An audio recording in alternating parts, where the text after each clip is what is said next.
How to edit a custom post in WordPress. Log into your WordPress account and you will see this page.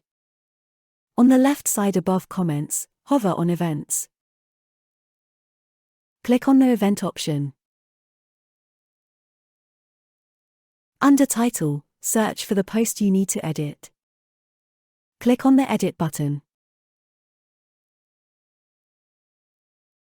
Here you can edit the title, featured image, content, category, tag and metadata. For example, here we will change the category to Past.